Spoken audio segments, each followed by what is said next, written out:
اعوذ باللہ من الشیطان الرجیم بسم اللہ الرحمن الرحیم۔ سورہ اخلاص مکے کے اندر نازل ہوئی ہے اور اس کے اندر 4 آیتیں ہیں، اور یہ پوری کی پوری صورت ایک رکوع کے اندر مکمل ہوئی ہے، یعنی اس کے اندر ایک رکوع ہے۔ سورہ اخلاص کہتے ہیں وہ چیز جس کے اندر کوئی ملاوٹ نہ ہو، بالکل شدھ پیور، یعنی کہ قرآن مجید میں اللہ رب العالمین کی جگہ جگہ توحید بیان ہوئی ہے، اس کی یکتائی، اس کی کوالٹی کے بارے میں اور اس کے الگ الگ صفات کے بارے میں قرآن مجید میں اللہ رب العالمین نے تقریباً ہر صورت اور ہر پارے کے اندر اپنی توحید بیان کی ہے۔ لیکن جگہ جگہ توحید بیان کرنے کے بعد پھر دوسری چیز شروع ہو گئی، کسی دوسری چیز کا بیان شروع ہو گیا، ہے نہیں؟ تو قرآن میں جو توحید بیان ہوئی ہے وہ ایک الگ کانسیپٹ پہ ہے، ایک الگ مرحلے پہ ہے، اور وہ توحید بیان کرنے کے بعد پھر اللہ رب العالمین نے جگہ جگہ پھر کیا کیا ہے، اپنی توحید بیان کرنے کے بعد پھر جو ہے لوگوں کے کچھ پچھلی قوموں کا ذکر آ گیا، حلال و حرام کا ذکر آ گیا۔ تو اس طرح جو کیا ہوا ہے کہ معاملہ پھر ایسے ہوا ہے کہ توحید پورے قرآن میں جو بیان ہوئی ہے وہ دوسری باتیں بھی اس کے اندر کیا ہو گئی ہیں، مکس ہو گئی ہیں۔ جیسے کانسیپٹ شروع ہوا توحید کا، پھر توحید کا کانسیپٹ شروع ہونے کے بعد پھر اگلا کانسیپٹ شروع ہو جاتا ہے کہ ان لوگوں نے اللہ کی عبادت نہیں کی تو ہم نے ان کے ساتھ کیا کیا، ان لوگوں نے اللہ کی توحید کو جھٹلایا تو ان کا کیا انجام ہوا، ہے نہیں؟ لیکن اس صورت کے اندر کیا ہے، اس صورت کے اندر جو توحید بیان ہوئی ہے یہ بنا کسی دوسری بات کے، صرف ساری باتیں اللہ کی توحید کی ہی اس کے اندر کہی گئی، سمجھے نہیں؟ اس لیے اسے کہتے ہیں بالکل 4 آیتوں کے اندر بالکل سٹیک الفاظوں میں شدھ طریقے سے اللہ رب العالمین کی توحید بیان کر دی گئی ہے، اور اسی لیے اس کا نام رکھا گیا ہے اخلاص۔ ٹھیک ہے، آپ نے قرآن مجید میں جگہ جگہ صورتوں کے بارے میں سورہ بقرہ کو دیکھ لو، سورہ بقرہ کا نام اس لیے پڑا کہ اس کے اندر بقرہ ورڈ آیا ہے نہیں؟ اور یہ سورہ رحمان، اس کے اندر رحمان لفظ آیا ہے، سورہ یاسین، اس کے اندر یاسین لفظ آیا ہے۔ قرآن کی اکثر صورتیں ایسی ہیں کہ ان کا نام اس لیے رکھا گیا ہے کہ ان کا لفظ اس میں آیا ہے، لیکن اخلاص ان صورتوں میں سے ہے کہ جس صورت میں اس کا نام نہیں آیا، کسی دوسرے کانسیپٹ کی وجہ سے اس کا نام رکھا گیا، اور وہ کانسیپٹ یہی ہے کہ اس میں بالکل اخلاص اور بالکل شدھ طریقے سے اللہ کی توحید بیان ہوئی ہے۔ ٹھیک ہے، تو یہ ہے اس صورت کے نام رکھنے کی وجہ کہ اس کو اخلاص اس لیے کہتے ہیں۔ قرآن مجید کے اندر یہ صورت اپنا ایک الگ مقام رکھتی ہے، اور وہ مقام کیا ہے؟ حضرت ابو سعید خدری رضی اللہ عنہ روایت کرتے ہیں کہ اللہ کے رسول صلی اللہ علیہ وسلم نے فرمایا، مجھے اس ذات کی قسم جس کے ہاتھ میں میری جان ہے۔ یہ قسم کھانے کا حدیثوں میں اگر آپ دیکھو گے نا کہ اللہ کے رسول نے قسم کھائی ہے، تو حدیثوں میں قسم کھانے کا یہ ایک الگ طریقہ بیان ہوا ہے۔ ہم قسم کھاتے ہیں اللہ کی، تیری جان کی قسم، تیرے سر کی قسم، قرآن کی قسم، اس روزی کی قسم، ہے نہیں؟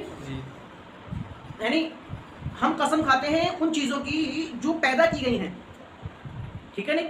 حالانکہ قسم کھانی چاہیے اس کی جس نے پیدا کیا ہے۔ دیکھو اس میں اللہ کے رسول صلی اللہ علیہ وسلم نے جو قسم کھائی ہے اس حدیث میں، کیا ہے قسم اس ذات کی جس کے ہاتھ میں میری جان ہے۔ تو معلوم کیا ہوا کہ قسم اس کی کھانی چاہیے جس کے ہاتھ میں جان ہوتی ہے۔ جان کس کے ہاتھ میں ہوتی ہے؟ اللہ کے ہاتھ میں ہوتی ہے نا۔ تو آپ جن لوگوں کی قسم کھاتے ہیں کہ فلاں کی قسم، اس کی قسم یا اس کی قسم، کیا اس کے ہاتھ میں آپ کی جان ہوتی ہے؟ نہیں ہوتی نا۔ تو اس کا کیا مطلب ہوا کہ آپ کا وہ قسم کھانا کسی دوسرے شخص کی، چاہے وہ انسان ہے، مخلوق ہے، کوئی بھی مخلوق ہے، اگر آپ اس کی قسم کھا رہے ہو تو اس کا یہ مطلب ہے کہ آپ شرک کر رہے ہو۔ کیسے؟ دیکھو ایک چیز آپ ہمیشہ یاد رکھو، اللہ کے رسول صلی اللہ علیہ وسلم کی حدیث ہے کہ من حلف بغیر اللہ فقد اشرک، جس نے اللہ کے سوا قسم کھائی اس نے شرک کیا۔ کیا پتہ چلا کہ قسم ایک عبادت ہے، ایک مقام مرتبہ ہے کہ ایک خاص وقت پر آدمی اس قسم کا استعمال کرتا ہے، اور یہ استعمال ہوگی صرف اللہ کے لیے۔ اور اگر آپ اس قسم کو کسی دوسرے کا نام دے دیتے ہیں کہ اس کی قسم، اس کی قسم، تو اللہ کے رسول نے کیا فرمایا کہ جس نے اللہ کے سوا کسی اور کی قسم کھائی اس نے کیا کیا؟ اس نے شرک کیا۔ ٹھیک ہے، اور ایک حدیث آتی ہے اللہ کے رسول کی کہ جس من کان حالفن، کہ جو قسم کھانا چاہے، فلیحلف باللہ، تو اس کو چاہیے کہ اللہ کی قسم کھائے، او لیصمت، ورنہ خاموش رہے۔ ٹھیک ہے. اس کو چاہیے قسم کھائے وہ اللہ کی قسم کھائے ورنہ وہ خاموش ہے. تو قسم کس کی کھائی جائے گی؟ صرف اللہ کی اور کسی کی نہیں. اچھا ایک چیز اور آپ یاد رکھیں, قسم اصل میں یہ ایک قسم جو ہے یہ ایک واسطہ ہوتا ہے. واسطہ جانتے ہو کسے کہتے ہیں؟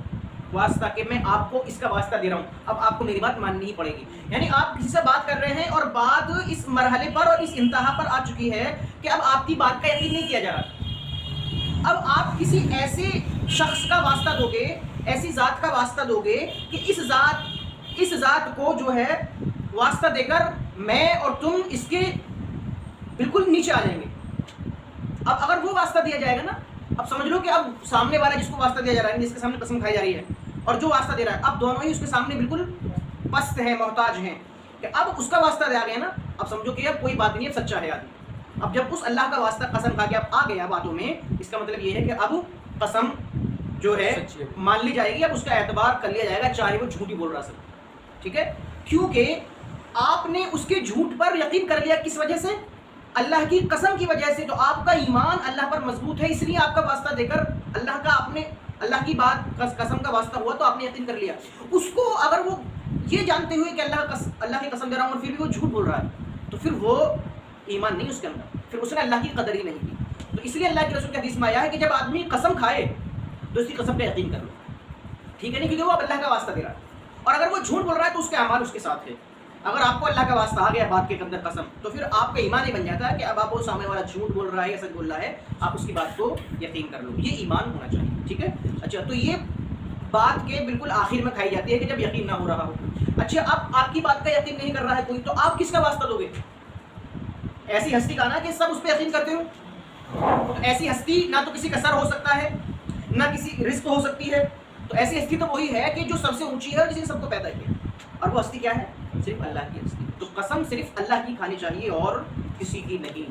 اور یہ یاد رکھیں اس بات کو کہ جو باتوں کے اندر آ کے ٹرینڈ کو فالو کرتے ہوئے اور بہت ساری گناہوں کو کہ اس کو پتہ ہی نہیں ہے کہ صحیح کیا ہے غلط کیا ہے, کیونکہ لوگ جیسے لڑکوں میں رہتے ہیں, جیسی صحبت میں بیٹھتے ہیں, جیسے ٹرینڈ چل رہا ہوتا ہے اسی کو دیکھ کر کے وہ چیزیں کرتے ہیں. تیرے سر کی قسم, تیرے اس کی قسم, تیرے اس کی قسم. یاد رکھیں یہ تمام چیز شرک ہے. ٹھیک ہے نہیں, اور اللہ شرک کو معاف نہیں کرتا. چلیے, تو اللہ کے رسول ایک حدیث ہے کہ اللہ کے رسول فرمایا قسم اس ذات کی جس کے ہاتھ میں میری جان ہے.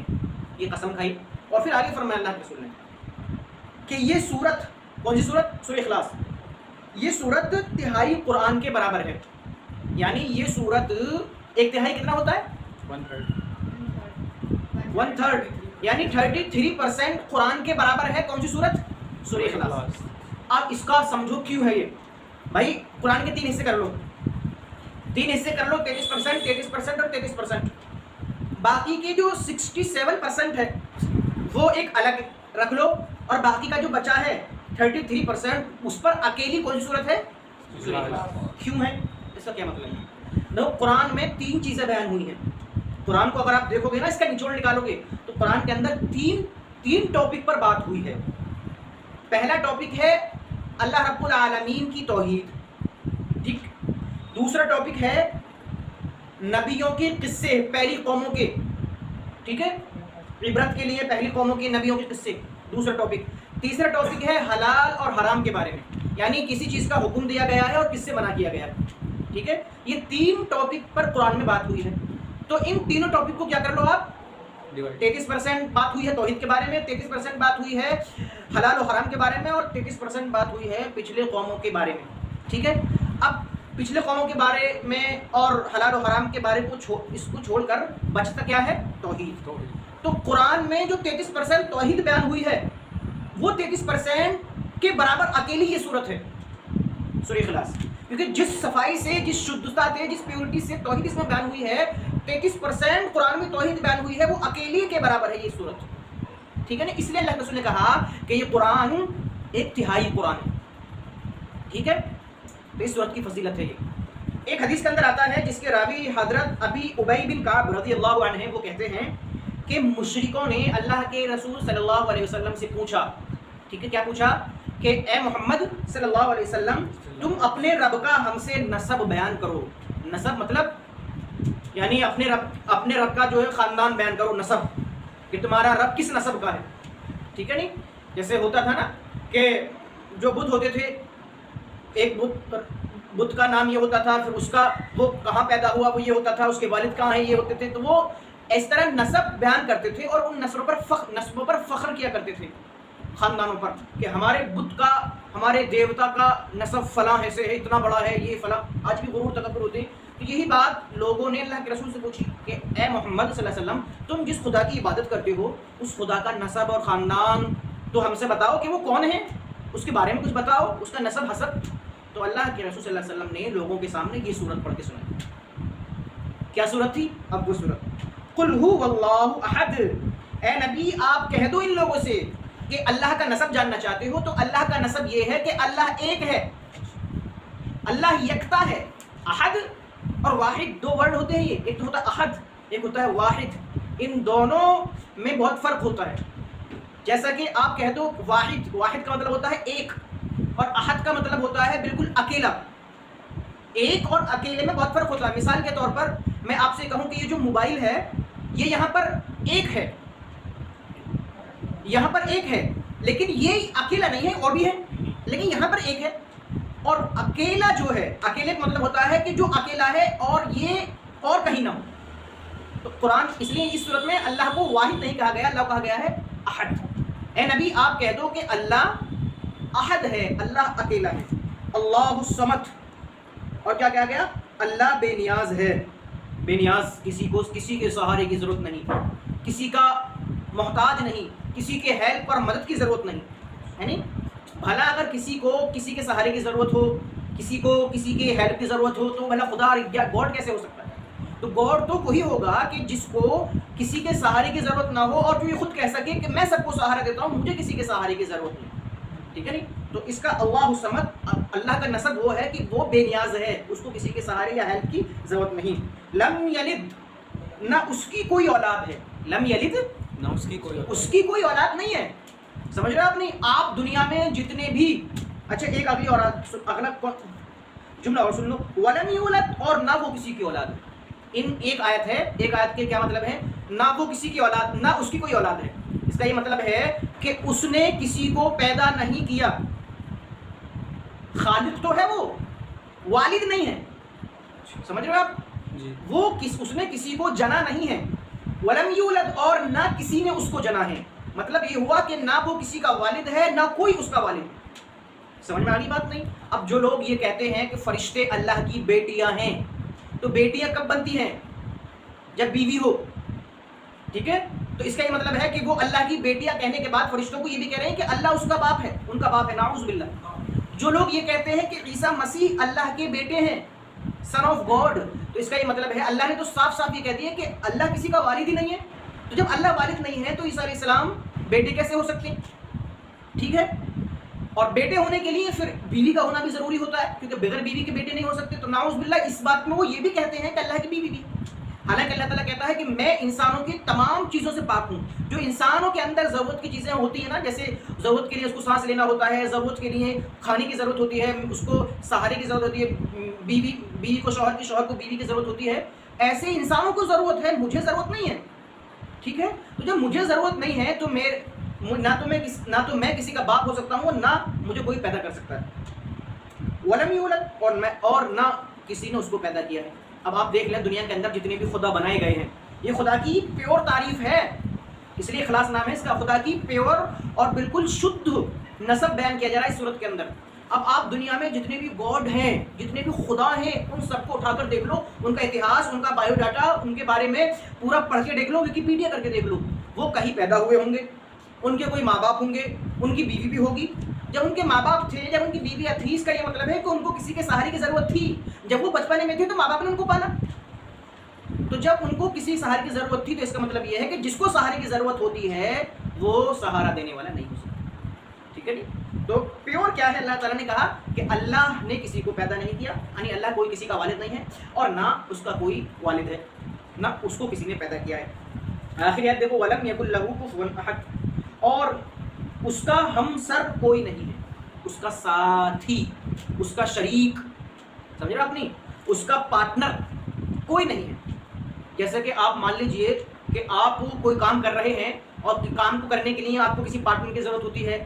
کسی ہمسر یا ساتھی کی ضرورت ہوتی ہے، کیونکہ دنیا میں آپ کو تمام چیزوں کی ضرورت ہوتی ہے، تو اللہ تعالیٰ کہتا ہے کہ تمہیں تمہاری زندگی کو کے نظام کو چلانے میں، زمین اور آسمان کو چلانے میں، سورج کو چلانے میں، تمہاری زندگی میں جو میں نظام چلا رہا ہوں، اس نظام کو چلانے میں میرا کوئی ہمسر نہیں ہے، میرا کوئی ساجھی نہیں ہے، میرا کوئی ساتھی یا پارٹنر نہیں ہے، ان تمام کو میں اکیلے ہی کنٹرول کر رہا ہوں. سمجھ رہے آپ بات نہیں؟ اور اب دیکھیے، اگر ایک قرآن میں اس چیز کو سوال کے طور پر کیا گیا ہے کہ لو کان فیہما آلہۃ الا اللہ لفسدتا، اگر اس دنیا میں، اس کائنات میں، اس برہمانڈ میں دو خدا ہوتے یا کئی سارے خدا ہوتے تو وہ کیا ہوتا؟ آسمان اور زمین اور برہمانڈ کا نظام ختم ہو جاتا. وہ کیسے ہو جاتا؟ دونوں آپس میں لڑ جاتے، یا کئی سارے ہو تو آپس میں لڑ جاتے. ٹھیک اسی طرح کہ جس طرح ایک ملک کا، ایک قصبے کا، ایک شہر کا نظام صحیح چلانے کے لیے ملک کا پردھان منتری یا راشٹرپتی ایک ہی ہوتا ہے، اگر دو ہو جائیں بائی چانس تو کیا ہوگا؟ ٹکراؤ ہوگا. ایک پردھان منتری کہے گا کہ میری بات مانو، دوسرا کہے گا کہ میری بات مانو. ٹھیک ہے نہیں؟ تو یہ بات انسانی لاجک پر بھی فٹ بیٹھتی ہے کہ اس دنیا کے نظام کو چلانے کے لیے، ملک کا نظام چلانے کے لیے جب پردھان منتری یا گھر کا جو ممبر ہوتا ہے، جو لیڈ کیا ہوتا ہے، ہیڈ آف فیملی ہوتا ہے، وہ ایک ہی ہوتا ہے، دو نہیں ہوتے. اگر دو ہو جائے تو فیملی گڑبڑ ہو جائے. تو جس طرح گھر کو چلانے کے لیے ہیڈ ایک ہوتا ہے، ملک کو چلانے کے لیے پردھان منتری یا راشٹرپتی ایک ہوتا ہے، اگر دو ہو جائیں یا کئی سارے ہو جائیں تو گھر کا اور دیش کا یا ملک کا نظام بالکل ختم ہو جائے گا. اسی طرح اس نظام کو چلانے کے لیے، اس دنیا کو، کائنات کو ہینڈل اور کنٹرول کرنے والا بھی ایک ہی ہے. اگر کئی سارے ہوتے تو کیا ہوتا؟ ختم ہو جاتا، ٹکراؤ ہو جاتا. ایک کہتا کہ آج چھائیں ہو، دوسرا کہتا کہ دھوپ ہو. ایک کہتا کہ دن نکلے، دوسرا کہتا کہ رات ہو جائے. ایک کہتا کہ بارش ہو، دوسرا کہتا کہ بارش نہ ہو. ایک کہتا کہ ہوا چلے، دوسرا کہتا ہوا نہ چلے. تو یہ آپس میں ٹکرا جاتے، اور ٹکرا جاتے کا مطلب پھر کیا ہوتا کہ ان کی لڑائی میں نہ تو یہ ارتھ بچتی، نہ سورج بچتا، نہ چاند بچتا، نہ منگل بچتا، نہ اور کوئی پلانٹ بچتے. تو اس کا مطلب یہ ہے کہ یہ جب سے دنیا بنی ہے تب سے اپنے نظام پر صحیح سالم چل رہے ہیں، کا مطلب ہے کہ چلانے والا کوئی ایک ہے. ٹھیک ہے؟ تو اسی آیت کا یہ مطلب ہے کہ وَلَمْ يَكُن لَهُ كُفُوًا أَحَدٌ، اللہ تعالیٰ کا ہمسر کوئی نہیں ہے، اکیلا ہے. ٹھیک ہے؟ تو یہ سورہ اخلاص کے بارے میں اللہ تعالیٰ کی توحید کی اللہ تعالیٰ کا نسب ہے. سورہ اخلاص کیا ہے؟ اللہ تعالیٰ کا نسب. آپ یہ کہہ دیجئے کی آف گاڈ، کی آف گاڈ آپ اس صورت کو کہہ سکتے ہیں کہ اگر آپ کو کسی کو خدا بنانا ہے نا تو ان 4 آیتوں پر اس کو فٹ کر دو. اگر وہ 4 آیتوں میں فٹ ہوتا ہے وہ خدا بن جائے. سمجھ میں آیا بات نہیں؟ اور اگر ان 4 آیتوں میں فٹ نہیں ہو رہا ہے